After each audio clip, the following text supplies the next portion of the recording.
Southern Oregon's #1 live and local talk show on AM 1440 KMED. Here's Bill Meyer. Great that you are here. 12 minutes after 7, Thursday the 23rd, and we're getting rolling here. James Buchal is running for Attorney General. He joins the program this morning. James, welcome. Thanks. Good morning, James. Now, let's see. Wow, you have quite a history here. A degree in physics from Harvard, and then your JD from Yale, an MBA from Yale. My gosh. I hope you don't hold that against me. I'll do my best, okay?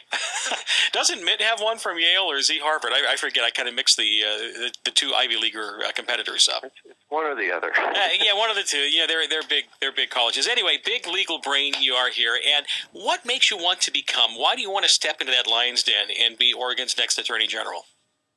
Well, I think we have a real crisis here in this country and in Oregon, with a government that's completely out of control and is spending us off the abyss here.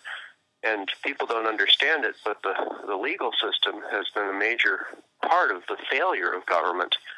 And I, having litigated against the government for my whole career, have a very good idea of what went wrong. Mm-hmm. What are some of the things you believe went wrong? Well, we have a total collapse of the Constitution, and the Constitution's designed to sort of keep the federal government focused on a few things that it does best. And so we have this proliferation of agencies all claiming authority over the same thing and all spending all their time now in internal processes with each other instead of providing services to the people. And at every step along the way, we've had government attorneys standing up for these agencies and saying, oh, yeah, their interpretation of the statute is right, and oh, yes, they should be given the broadest possible authority, and so forth and so on. So what role would you, as Attorney General, change that? I mean, how can you actually affect that? Well, your primary job as Attorney General is to be the lawyer who provides advice to state agencies. And I think if you are providing advice to state agencies, instead of sort of saying, oh, yes, I'm here to defend you no matter what you can do, or no matter what you do, you can say, no, that doesn't make any sense. I'm not going to defend that. If we go into court, you're going to lose. So you better back down. Mm-hmm. You could consider the Rain Man in Medford, for example. Yeah, I'm glad that you brought that up. Is this something which, I mean, Ellen Rosenblum, who is the incumbent right now, I guess that it is a partisan position. Is it a partisan position or nonpartisan? I'm sorry to be, It's technically partisan, yeah. Okay, all right. So you're going to be over at the GOP headquarters tomorrow afternoon. I know that. We'll talk more about that here in just a bit. So Rosenblum, of course, is trumpeting the Gary Harrington case from the hills, about this scofflaw, this lawbreaker or such. How do you read this issue? Well, for centuries, the common law recognized that you could collect rain, but you couldn't dip water out of a running stream. And part of the regulatory creep here has been that now we have government agencies with giant computer models and mapping and stuff that calls little dry, lines in the hill streams. And so they're applying statutes to him that are not properly applied to him. So would you have prosecuted this as AG? I think that I would have settled the case. I think that there's an issue with respect to the size of one of the three dams, but one has to understand that he got permits. They arbitrarily yanked the permits despite the fact that no one was complaining about it, and they refused to make any reasonable settlement with him whatsoever. Very interesting. James Buchal, once again on the program. He is running for Oregon Attorney General. So that's one aspect of this. Something else that I saw in a Rosenblum interview on medical marijuana, and she's talking about it's not really much on her radar. From the sounds of it. What about you? The medical marijuana program, I think, irritates some people because they see a lot of people with these cards who don't seem to have any obvious medical problems. But that being said, the country is in serious shape. The country is flat broke. The big banks are flat broke.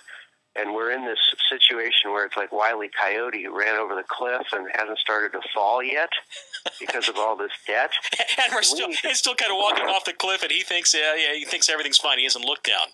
Yeah, exactly. And that's where we are now. And we have to get very, very radical with respect to pruning back government and making its functions efficient. And so we are going to have to start distinguishing between crimes with victims and crimes without victims.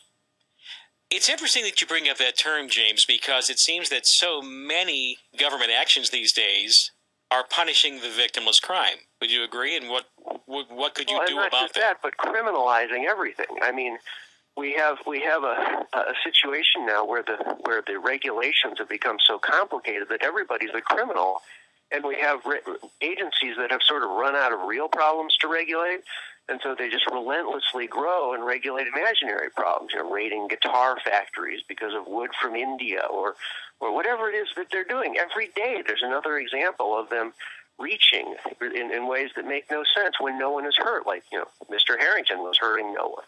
The person whose right he was alleged to have violated, the city of Medford's exclusive rights to the water from this creek, they didn't have any complaint. You know, I have a letter from their lawyer saying, you know, we don't have any complaint. But still the government feels compelled to go and make an example out of him. It almost seems that there is more of a government zeal to go after anybody who steps outside of being completely servile to state power. Maybe that's really what the issue was with Gary Harrington, because he had been a thorn in the state side. True enough? There's certainly throughout history, you've seen a pattern as governments get more tyrannical. The way they keep people in line is they chop off anybody who exhibits any independence. James Buchal is on the program. He's running for Attorney General. And if you have a question for him on the issues, please call 770-5633-770-KMED. James, you're going to be appearing tomorrow afternoon at 1 o'clock. Is it going to be like a speech time or just sort of a meet and greet and, you know, getting together and pressing the flesh? What is this all about down at GOP headquarters?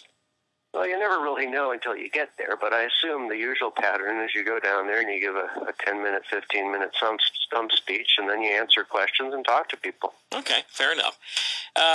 Now, here is the not a concern, but a question. I'm trying to envision how Oregon would operate differently with you as AG. Because I'll be supportive of you right now, because anything that changes the power structure up there and shakes things up would be good. But on the other hand, you would be fighting the governor, would you not? Be fighting the governor and all of the other entrenched bureaucracies. So yeah, I think that's true. Yeah. So what do you do to get them to understand, or do you just kind of go in there like, yeah, and I'm just kind of teasing when I say like Judge Dredd, you know, I am the law, you know, that sort of thing. Well, and hopefully you won't mumble like Sylvester Stallone. But anyway, there's a statute here there's a statute that says that the Attorney General has essentially the exclusive right to represent these agencies. So they're stuck with you as their lawyer in some sense.